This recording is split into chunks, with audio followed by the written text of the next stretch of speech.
자, 오늘 말씀의 제목은 기도를 좋아하시는 하나님 두 번째 시간입니다. 지난주에 이어서 2 들어가도록 하겠습니다. 지난주 설교 간단하게 요약하면 무슨 내용이었죠? 기도는 하나님을 체험하고 경험할 수 있는 가장 보편적인 우리의 어떤 행위라고 했습니다. 그리고 그 기도에서 제일 중요한 것은 은밀하게 하나님하고 나하고 알고 있는 어떤 비밀. 여러분들이 신앙생활이 되면 될수록 뭐가 쌓여가냐면 하나님과 나의 비밀이 쌓여져 가는 거예요. 이건 다른 사람들이 이해 못해요. 하나님하고 나만 알고 있어요. 그래서 하나님하고 나만 알고 있어서 나는 하나님이 살아계신 것을 부인할 수 없는 그 비밀들이 쌓여지는 게 바로 신앙생활이라고 말씀을 드렸습니다. 꼭 기억했으면 좋겠어요. 하나님과 비밀을 만들어 가셔야 돼요. 지난주에 이어서 계속 기도를 살펴보도록 하겠습니다. 오늘은 또 기도의 다른 측면을 좀 보도록 하겠습니다. 뜬금없는 질문 좀 할게요. 여러분들의 신앙은 어느 수준이십니까? 여러분들의 신앙을 그 게임의 레벨로 한번 생각한다면 여러분의 레벨은 어느 정도 되십니까? 목사님, 신앙을 레벨로 표현하다니요. 너무 천박한 거 아닙니까? 좀 천박하긴 해, 그지? 근데 상식적으로 생각했을 때 신앙이 성숙한 사람이 있고 그 다음에 신앙이 성숙하지 않은 사람이 있다는 거는 동의하잖아요. 그쵸? 그래서 신앙이 어느 정도 뭐 계급이나 레벨까지는 아니지만은 얼마나 성숙했느냐 혹은 성숙하지 않았느냐를 우리는 알 수 있다는 거죠. 근데 그거를 알 수 있는 가장 중요한 척도가 뭘까요? 네. 혼자 질문하고 혼자 답하고 재밌습니다. 가장 중요한 척도가 뭐냐? 오늘 주기자 같아요. 바로 기도라는 겁니다. 저의 신앙생활 경험과 목회 경험에 의하면 완전 정확하게 측정할 수는 없지만은 사람의 그 신앙인의 기도를 들어보면요, 이 사람이 어느 정도의 신앙을 가지고 있는지가 대충 가늠이 돼요. 예를 들면은 요즘에 제가 우리 고등부 한 친구한테 또 몇몇 친구한테 열심히 게임을 배우고 있는데 제 게임 하는 거를 친구가 이렇게 보더니 아, 목사님 대충 이런 수준이구나 하면서 목사님 그럼 이것만 하시면 돼요. 다른 거 하지 말고 이렇게 하세요. 가르쳐 주더라고요. 그런 것처럼 신앙의 부분도 딱 보면은 이제 신앙을 좀 생활을 오래 하신 분들 보면은 아, 이 정도 수준이시구나 라는 것을 알 수 있는 방법이 뭐냐? 기도를 보면 알아요. 스스로도 판단할 수 있는 방법이 뭐냐? 내가 뭘 기도하고 있는지 보면 알아요. 지금 예를 들면은 코로나19 사태로 인해 가지고 지금 이번 주에 갑자기 확진자가 확 늘어났죠. 여러분들 중에 혹시 이 사태를 놓고 하나님께 기도하신 분 있나요? 이 코로나19를 놓고 하나님 앞에 기도한 사람이 있고 안 한 사람이 있죠. 일단 여기서 갈리고요. 그 다음에 이 기도한 사람 중에서 하나님 빨리 이 문제를 해결해 주세요 라고 기도한 사람이 있는가 하면은 하나님 이런 상황이 발생하게 된 하나님의 특별한 뜻이 무엇인가요? 라고 기도하는 사람이 있을 수 있을 거예요. 또 기도하는 가운데 하나님 확진자들이 빨리 낫게 해주세요 라고 기도하는 사람들 중에서도 어떤 사람은 진짜 그냥 형식적으로 교회에서 하니까 지나가듯이 기도하는 사람이 있는가 하면 어떤 사람은 정말 그 사람들을 불쌍히 여기는 마음을 갖고 기도하는 사람이 있다는 거죠. 그러니까 기도의 상태를 보면 이 사람의 신앙의 어느 정도를 확인할 수 있다는 것은 틀리지 않다는 겁니다. 기도는요, 신앙의 척도라고 감히 말할 수 있고요. 기도의 신앙의 지표이자 거울이라는 것이죠. 그러므로 기도 생활 이꼴 신앙 생활이다 이렇게 얘기해도 틀리지 않습니다. 그렇기 때문에 기도가 중요한 겁니다. 그렇기 때문에 오늘 예수님은 이 기도에 대해서 가르쳐 주시는 거죠. 자, 오늘 예수님은 기도에 대해서 어떤 부분을 가르쳐 주시는가 한번 좀 주목해 봅시다. 먼저 7절 함께 읽겠습니다. 7절 시작. 또 기도할 때에 이방인과 같이 중언부언하지 말라. 그들은 말을 많이 하여야 들으실 줄 생각하느니라. 자, 지금 예수님은 뭐 하지 말라고 하셨습니까? 중언부언입니다. 자, 중언부언이 무엇일까? 한자로 풀면 거듭할 중, 말씀언, 거듭부, 말씀언. 그러니까 같은 말을 계속해서 반복하는 게 중언부언이죠. 가장 여러분들이 와닿는 표현은 아마 주문일 것입니다. 주문. 그러니까 지금 예수님은 주문 외우듯이 기도하지 말라는 겁니다. 자, 근데 여기서 주문 외우듯이 중언부언하지 말라는 이 말씀에는 아주 중요한 두 가지 의미가 내포되어 있는데요. 첫 번째는 따라합니다. 하나님을 우상 취급하지 말라. 우상 취급하지 말라. 이 의미입니다. 우리 7절 앞부분 볼까요? 앞부분에 기도할 때에 누구와 같이라고 되어 있나요? 이방인과 같이. 그러니까 여기서 중언부언은 단순히 말을 반복하는 걸 의미하지 않아요. 저도 기도할 때 제일 반복하는 말이 뭔지 아세요? 하나님 나 좀 불쌍히 여겨주시옵소서요. 이 불쌍히 여겨주시옵소서는 정말 수백 번 수천 번도 반복했던 말이에요. 그렇게 기도하면 안 되는 거 아닌가? 아니요, 그런 거 아니에요. 여기서 말하는 중언부언, 주문과 같은 기도는 뭐냐? 이방인들이 이방 제사에서 이방 우상에게 예배할 때 하는 기도를 하지 말라는 겁니다. 그러니까 나를 제발 좀 우상 취급 좀 하지 마 라고 지금 예수님이 말씀하시는 것이죠. 교회를 다니면서 하나님을 믿는다고 하면서 예수님께 기도한다고 하면서 이처럼 우상 숭배하듯이 기도하는 사람이 있을까요? 없을까요? 네. 잘 질문해 보셔야 돼요. 내가 하는 기도가 다른 종교에서 하는 기도와 뭐가 다른지, 절에서 하는 기도와 정한수를 떠놓고 비나이다 하는 기도와 신천지에서 하는 기도와 저와 여러분의 오늘 하는 이 기도가 뭐가 다른지 여러분들은 아시는지? 다 같은 기도입니까? 다 같이 하는 기도이기 때문에 뭐 상관없는 겁니까? 그럼 우리가 여기서 예배 드릴 필요가 뭐가 있겠습니까? 아니라는 거죠. 분명히 차이가 있습니다. 결정적인 차이가 있습니다. 뭘까요? 우리 기독교는, 저와 여러분의 기도는 기도의 대상을 되게 중요시해요. 뭐라고요? 기도의 대상. 그러니까 누구한테 기도하냐가 너무 중요해요. 내가 기도하는 그 대상이 누구냐. 근데 다른 종교는 기도의 대상이 진짜냐 아니냐는 그렇게 중요하지 않은 것 같아요. 뭐가 더 중요하냐? 어떻게 기도하느냐. 얼마나 간절히 정성껏 기도하느냐가 다른 종교는 더 중요하죠. 그래서 이거를 우리는 우상 숭배라고 하는 겁니다. 제가 전에 한번 말씀드렸죠. 우상 숭배를 다른 말로 하면 뭐라고요? 까먹어주셔서 감사합니다. 우상 숭배를 다른 말로 하면 자기 숭배입니다. 뭐라고요?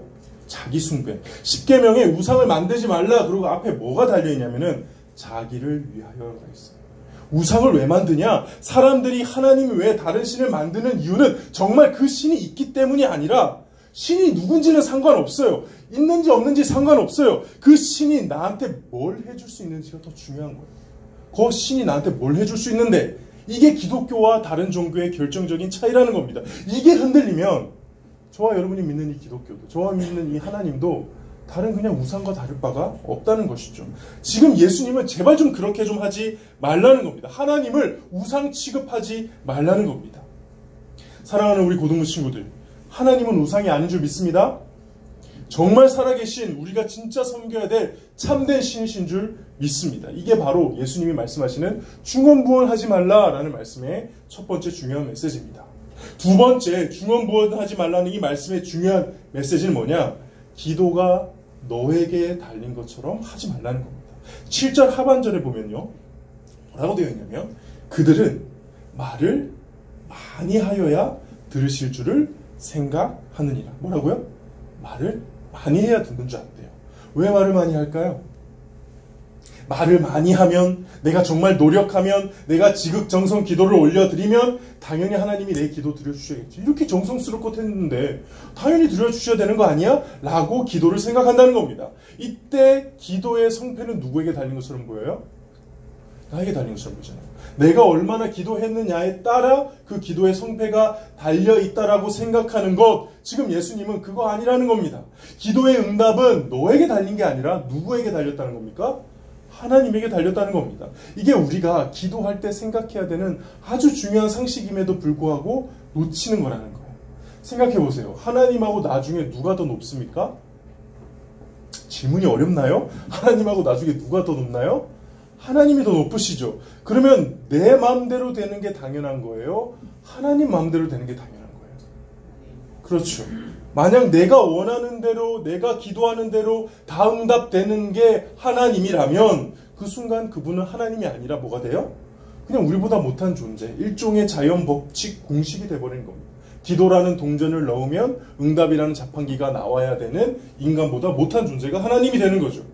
이해가 되십니까? 하나님이 정말 하나님이시려면 하나님은 기도 응답을 하실 수도 있고 때로는 안 하실 수도 있어야 한다는 겁니다. 그게 하나님께 기도가 달려있다. 하나님이 우리보다 높다는 것이죠. 예를 들어서 우리 담임 목사님 아시죠? 담임 목사님이 높아요? 제가 높아요? 이것도 어려운 질문인가요? 담임 목사님이 훨씬 높죠. 담임 목사님 저에게 뭐를 시켜요? 제가 할까요? 안 할까요? 당연히 하겠죠. 무조건 하죠. 근데 제가 담임 목사님에게 이거 해주세요라고 하면 담임 목사님이 다 해야 되나요? 아니죠. 실제로 담임 목사님 이건 안 하는 게 맞는 것 같아 라고 얘기할 수 있죠. 그 왜 그런 거예요? 담임 목사님 나보다 높기 때문에 그래요. 높은 사람은 선택할 수 있습니다. 그게 높다는 증거입니다. 그래서 할 수도 있고 안 할 수도 있죠. 을은 선택할 수 없어요. 그게 을이에요. 하는 수밖에 없고 안 돼도 어쩔 수가 없어요. 그러니까 지금 예수님의 말씀은 이 기도의 상황에서 갑과 을을 바꾸지 말라는 거예요. 기도하는 우리가 갑이 아니라 기도를 들으시는 하나님이 갑이라는 것이죠. 근데 많은 사람들이 자기가 갑인 것처럼 기도하곤 합니다. 기도를 안 들어주면 마치 하나님이 잘못된 것처럼 하나님을 협박하기도 하고, 혹은 자기의 기도가 대단한 것처럼 생각하며 현란하고 유창하게 방언까지 하며 차차차 기도하면서 이 기도를 당연히 하나님이 들어주셔야 되지라고 착각을 한다는 것이죠. 그런 착각하지 말라는 겁니다. 하나님을 하나님 되게 모셔라. 중언부언하지 말라가 뭐라? 너에게 기도가 달려있는 것이 아니라 하나님께, 나에게 있어서 기도를 들어주시는 분이 하나님께, 그분께 이 기도가 달려있다는 것을 기억하라는 겁니다. 하나님께 갑질하지 말라는 겁니다. 그럼 하나님 어떻게 기도해야 됩니까? 8절입니다. 8절에 우리가 믿는 이 신앙, 이 기독교 신앙의 기도의 정말 특이점이 바로 뭐예요? 8절 한번 볼까요? 8절. 이거 한번 다 함께 읽어보겠습니다. 우리 주보를 보고도 읽어보겠습니다. 시작. 그러므로 그들을 본받지 말라. 구하기 전에 너희에게 있어야 할 것을 하나님 너희 아버지께서 아멘. 구하기 전에 어떻다고요? 저와 여러분이 뭐가 필요한지를 이미 다 아신대요. 이게 기독교에서 우리가 하는 기도의 핵심이에요. 다른 종교랑 기독교가 뭐가 달라요? 이게 달라요. 우리가 기도하는 그 대상은 우리가 기도하는 내용을 이미 알고 계신다. 이게 다르다는 겁니다. 자, 그럼 또 여기서 구하기 전에 너희가 있어야 할 것을 아신다는 말씀을 들으면 어떤 마음이 들어요? 그럼 기도할 필요 없는 거 아니에요? 알아서 다 주실 거잖아요. 아닙니다. 여기서 구하기 전에 다 아신다는 말씀은 오히려 우리 보고 더 기도하라는 말씀입니다. 두 가지 면에서 그렇습니다. 첫 번째, 기도하기 전에 하나님이 나와 함께 하셨다는 거예요. 구하기 전에 아신다는 말은 그 전에 아신다는 거죠. 전에 내가 어떤 상황인지를 아신다는 거죠. 그 말은 곧 전에 나와 함께 하셔서 그 상황을 다 보고 계셨다라는 것입니다. 다 파악하고 계셨다라고 하는 것입니다. 이게 바로 저와 여러분이 회복해야 될 믿음입니다. 뭐냐? 하나님의 무소부재입니다. 들어봤나요? 하나님은 무소부재하신 분이다. 뭐죠? 하나님은 계시지 않는 곳이 없는 분이다. 이게 하나님의 너무 중요한 속성 중에 하나인데 우리가 이걸 많이 놓친다는 거죠. 지금 여기에도 계시고, 여러분이 집에 가는 길에도 계시고, 밥을 먹을 때도 계시고, 공부할 때도 계시고, 화장실에 갔을 때, 심지어 여러분들이 죄를 짓고 있는 그 순간에도 하나님이 함께 하신다는 것입니다. 그분이 계시지 않는 곳이 있을까요? 없다는 겁니다. 그 말은 무슨 뜻이냐? 나보다 나를 누가 더 잘한다? 하나님이 더 잘하신다는 거죠. 그래서 기도로 사기치면 안 돼요. 그래서 마음에 없는 기도를 하면 안 돼요. 하나님은 더 잘 아시는데. 옆에 계시면서 다 아시면서 보고 계시다는 거죠. 그럼 하나님 옆에 계시면 다 아시면 좀 알아서 해주시지 왜 꼭 기도할 때까지 기다리고 계세요? 이게 바로 두 번째 메시지인데 8절 뒷부분에 보면은 하나님 다음에 뭐라고 돼 있어요? 하나님 너희 아버지께서 아십니다. 그래요. 왜 기도해야 되느냐? 아버지이기 때문에 그렇습니다. 아버지이기 때문에. 제가 항상 설교 들을 때 목사님이 자기 아들 얘기하거나 딸 얘기하면 참 별로 듣기 싫었거든요.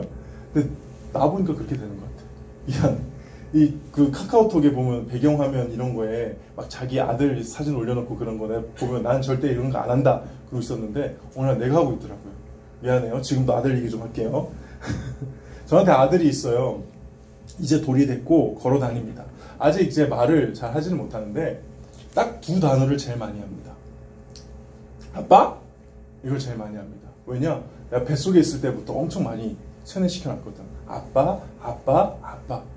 진짜 거의 뭐 목욕할 때마다 아빠, 아빠, 아빠. 그러면 아내가 좀 그만하라고. 그런다고 아빠를 먼저 할 것 같냐고. 실제로 엄마를 먼저 했어요. 엄마 하더라고요. 배신감을 느끼겠는데 시간이 지나면서 계속 아빠만 해요. 지금은 엄마는 거의 일주일에 한 번도 안 해요. 맨날 나보고도 아빠, 엄마 보고도 아빠, 이모 보고도 아빠, 할머니 보고도 아빠. 내가 얼마나 지금 뿌듯하겠니. 아, 이런 맛에 아들을 낳는구나. 그 기분을 느끼고 있고, 두 번째 많이 하는 게 뭔지 아세요? 아들 이거예요. 아들.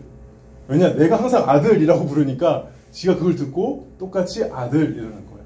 그래서 내가 제일 많이 하는 것 중에 하나가 저한테 안겨가지고 저쪽을 향해서 아들 그래요. 내가 저거 만지고 싶다는 거예요. 아빠 빨리 저로 가라는 거예요. 가가지고 만지게 해줘. 그럼 다음에 만지고 이제 재미없어졌잖아요. 또 아들 가서 만지게 해줘요. 자, 그렇게 만지게 해줄 때 제가 모든 걸 다 만지게 해줄까요? 여러분들이 아버지라고 생각해 보세요. 모든 걸 다 만지게 해줄까요? 칼을 만지려고 해요. 에어프라이기를 만지려고 해요. 뜨거운 냄비를 만지려고 해요. 문 틈을 만지려고 해요. 먼지 가득한 곳을 만지려고 해요. 화장실 앞에 발 닦는 수건을 그렇게 만지려고 해요. 아들 하면서.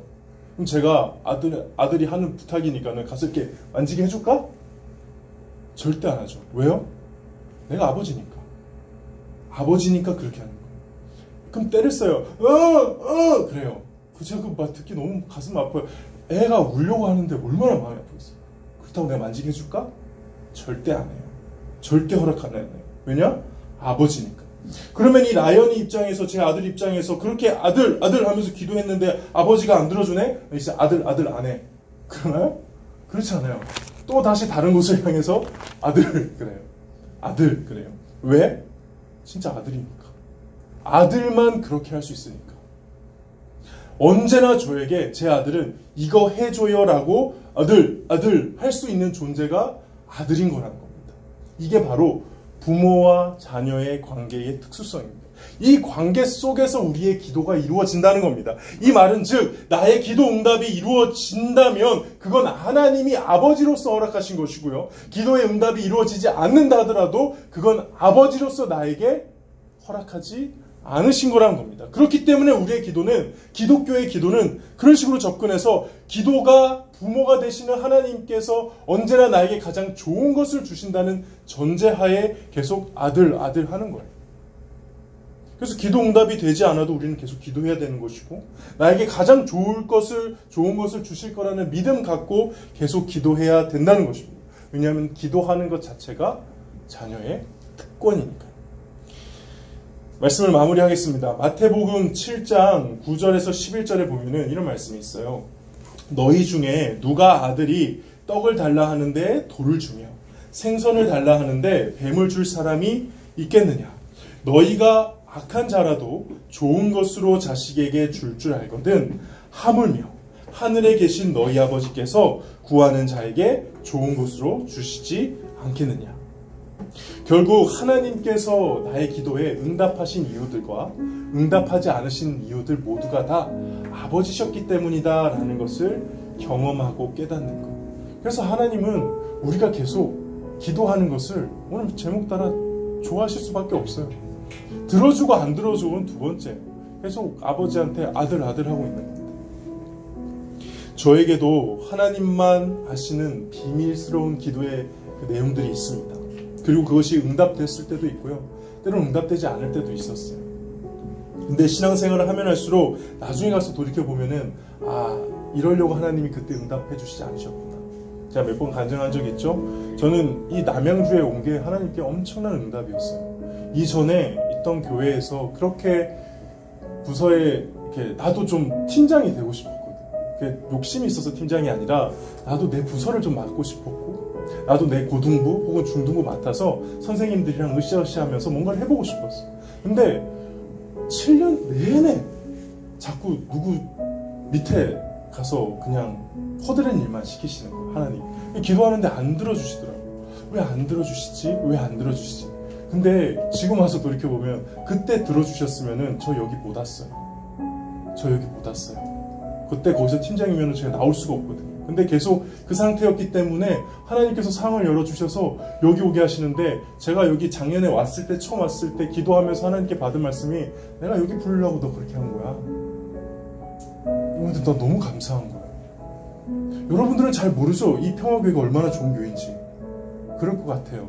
왜냐면 이 교회만 다니셨으니까.